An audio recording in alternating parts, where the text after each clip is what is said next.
Hola a todos, soy Nico Jones, usuario de la región de Unión de Naciones Latinas e Ibéricas de Nation States.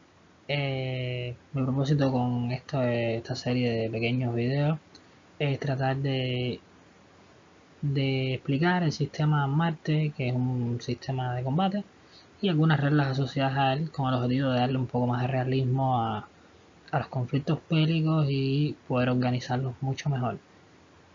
Entonces, espero que cualquier crítica o duda que tengan me la hagan llegar y que, bueno, si algún otro interesado ve este video, me haga también llegar cualquier sugerencia o duda. Voy a dividir en varios videos porque voy a explicar las reglas asociadas al sistema Mante que ayudan mucho a organizarlo, y después el sistema Mante en sí, que es un sistema bastante trabajoso, no difícil, pero bastante trabajoso, que requiere mucho trabajo. Sin embargo, una vez que ustedes lo dominen, no necesitarán depender solo de una persona para poder simular conflictos bélicos, y cualquiera pudiera ser árbitro entre dos bandos a la hora de una guerra, y así poder tener todo el tiempo el mundo de rol. Entonces comenzamos con la primera regla. Aquí este video son para reglas asociadas. La primera regla eh, consiste en que las fuerzas armadas de cada nación integrante dispondrán de los medios de combate producidos por las naciones que ocupan o están localizadas en la vida real. Y estos medios pueden ser vendidos o autorizados a ser vendidos por otra nación integrante. La nación que produce dicho medio tiene la potestad de limitar la cantidad de sistemas que puede venderse. O sea, en pocas palabras, esto se resume en lo siguiente: o sea, usted cuando llega a la región, su nación ficticia lo ubica en un grupo de naciones reales. Usted hereda la industria militar de las naciones reales, o sea, los diseños, armas que esas naciones en la vida real producen, y tiene el derecho a vendérsela a quien desee. También tiene el derecho a limitar la cantidad que usted vende de esos medios. Ejemplo, por poner un ejemplo, tenemos Larco decidió desde que entró ubicarse en el mapa en una serie de naciones, una de ellas Italia. Por lo tanto, por esta regla tendrá derecho a toda la producción militar real de Italia. Dígase vehículos Centauro, aviones Tifón o aviones Esparta, y puede venderse a quien desea en la cantidad que desee. Esto no son las únicas armas, esto puedo poner un ejemplo, porque Italia produce bastantes armas. Otra regla bastante asociada a esta es que cualquier nación podrá disponer de medios de combate producidos por naciones que no se encuentren, o sea, naciones que no estén ocupadas por naciones integrantes de la región. Pero la cifra de dichos medios será regulada por el Comité Estadístico. En pocas palabras, usted, o sea, desea comprar un arma de un diseño de armas de una nación en la vida real que no está siendo ocupada por ninguna nación de la región. Puede hacerlo, lo que la cantidad límite la estima el comité estadístico. Usted puede sugerir que quiere comprar, no sé, unas 100 unidades de ese tipo de armas, y el comité estadístico puede determinar que esas 100 unidades se pueden vender o tenga que ser menos que esa cantidad. Por ejemplo, supongamos una nación ficticia llamada Calenturia, que decidió ubicarse en Libia y en Túnez, y decide comprar 5 submarinos clase Walrus porque le gustan, consideran que son óptimos para su defensa. Sin embargo, esos submarinos son de diseño holandés, o sea, los Países Bajos, y los Países Bajos no estarían ocupados, de modo que pudiera comprarlos según estas reglas sí, y el comité estadístico de la región definiría si puede comprar los 5 o puede comprar menos. Por otra parte, también se prohíben todo tipo de armas y términos más en el roleplay de combate. Nada de armas nucleares, nada de armas biológicas, nada de armas químicas, con el objetivo de simplificar un poco la guerra, y solo se permiten misiles cruceros o balísticos de corto alcance con alcance límite máximo de 2.500 kilómetros.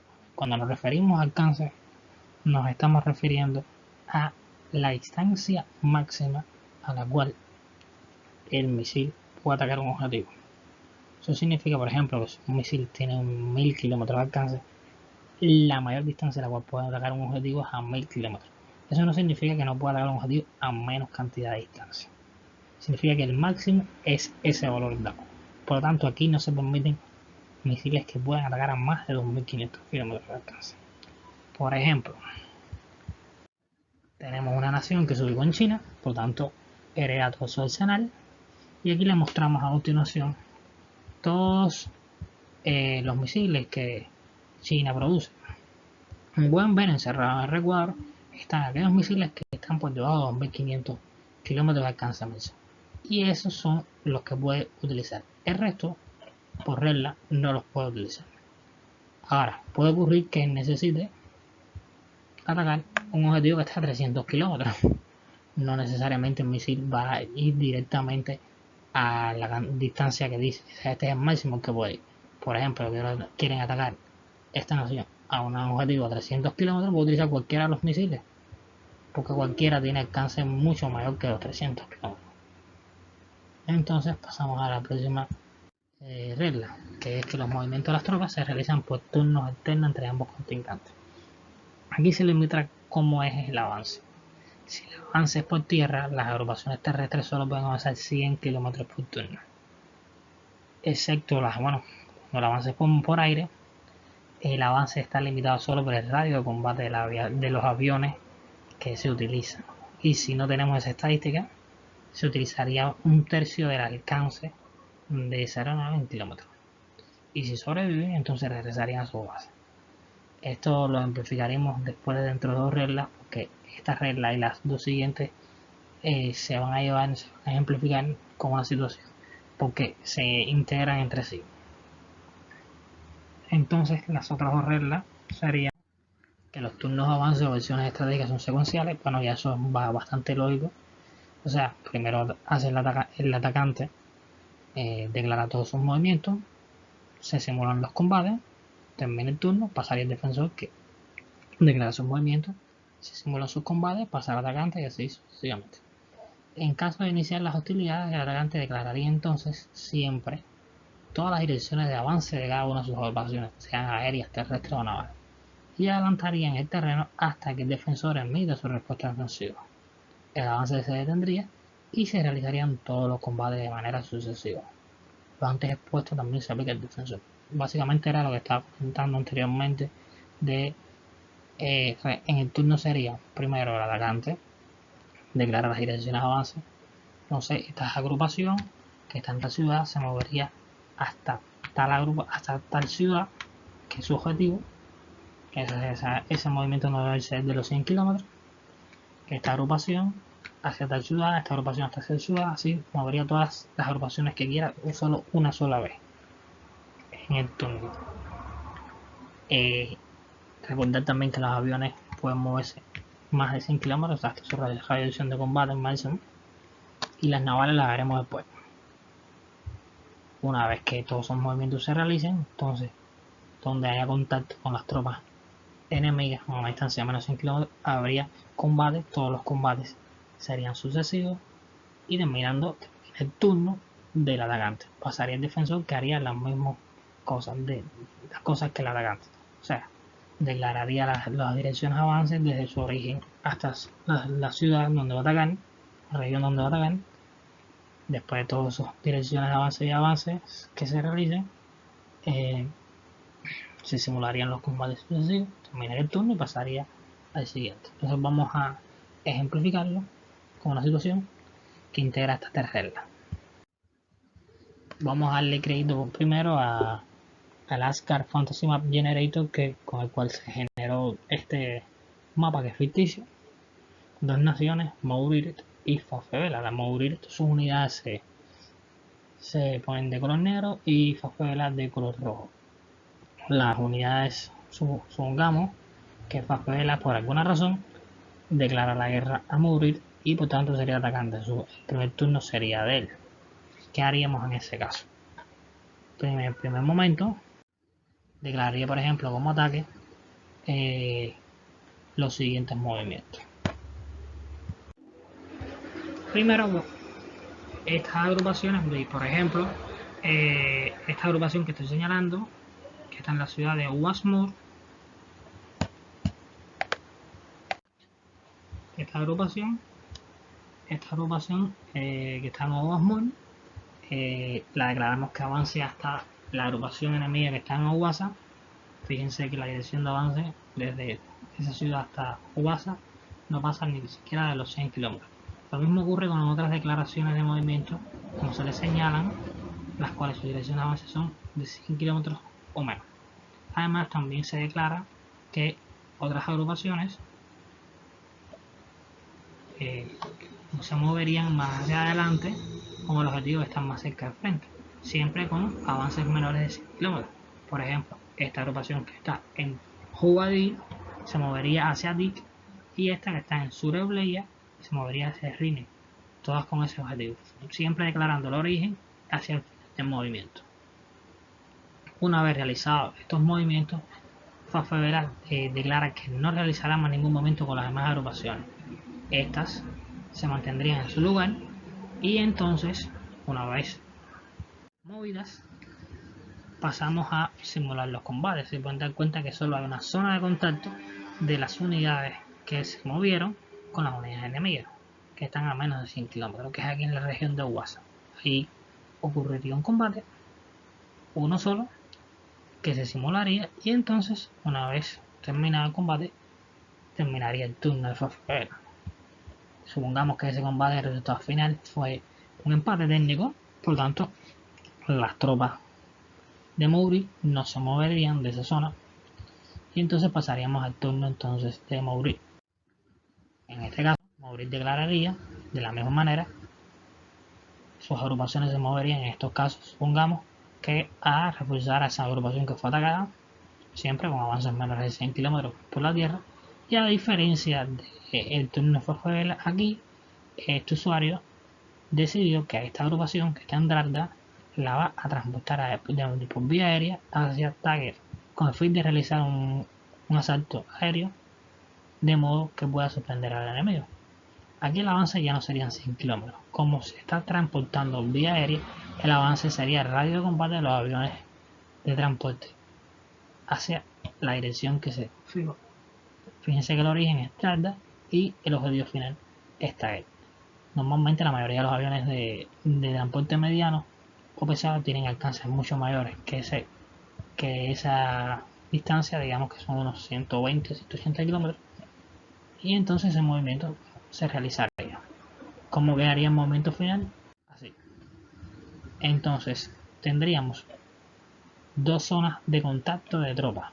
Esta zona de aquí, la misma región de Ubasa, y la zona de Tánger, donde las tropas lanzadas por vía aérea entrarían en contacto con las tropas que están alrededor de la ciudad. Por lo tanto, tendríamos dos combates simultáneos. Ocurrirían los combates, se simularían, y bueno, terminaría el turno de Mouri, de manera que volvería de nuevo a pasar el turno a Fafevera. De esta manera se ilustra cómo es las acciones que ocurren por cada bando para que ocurra un cambio de turno. Bueno, esta es otra regla bastante integrada a las anteriores, que es que cuando ocurre un avance de un bando, si no se encuentra resistencia, se considera que el terreno de retaguardia, o sea, hacia atrás en el recorrido, y a 100 kilómetros de cada flanco, la dirección de avance se considera como terreno ocupado. Esto, ¿cómo se observa? Se visualiza con el siguiente ejemplo. Veamos que en el primer turno de la situación anterior eran las direcciones de avance que las mostraba con las flechas gruesas. Fíjense que entre cada flecha gruesa hay como unos espacios o huecos, por decirlo de algún modo. Estos huecos cualquiera pudiera pensar de que por ahí se pueden infiltrar tropas enemigas. Eso es cierto. Lo que suele ocurrir que para poder simplificar esto, en el sistema nosotros trataremos de que esos huecos no sean huecos si la distancia es menor de 100 kilómetros. De modo que realmente estas flechas fueran más gordas. Fíjense que aquí los huecos tienen una distancia mucho menor de 50 kilómetros, o sea, mucho menor que 100 kilómetros. ¿Qué es lo que está ocurriendo? Que realmente el avance está ocurriendo también sobre esos huecos, y se consideraría toda la zona completa como zona ocupada por las tropas que están avanzando. O sea, que el avance no solo ocurriría en la flecha, sino a 100 kilómetros a cada lado de cada una de esas flechas. Quedaría el territorio ocupado entonces desde el origen hacia el final del avance y a 100 kilómetros de cada una de las zonas de cada flecha. Como se denota en el área que te encerra en líneas de continuo. También, o sea, como había comentado anteriormente, hay que aclarar cuál es el máximo que se permitido, por ejemplo, para agrupaciones navales.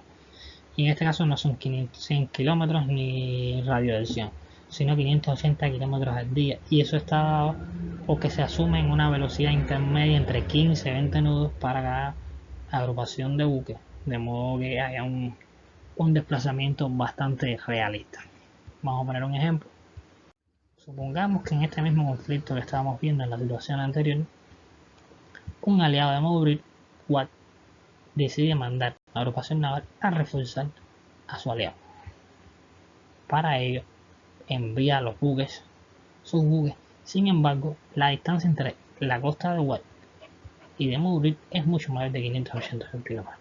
Por tanto, esta agrupación quedaría casi cerca de la costa, pero no pudiera llegar a los puertos de su aliado para poder ayudarlo en un turno, sino al próximo turno. Entonces es que de esta manera es como podemos ilustrar los avances de agrupaciones navales.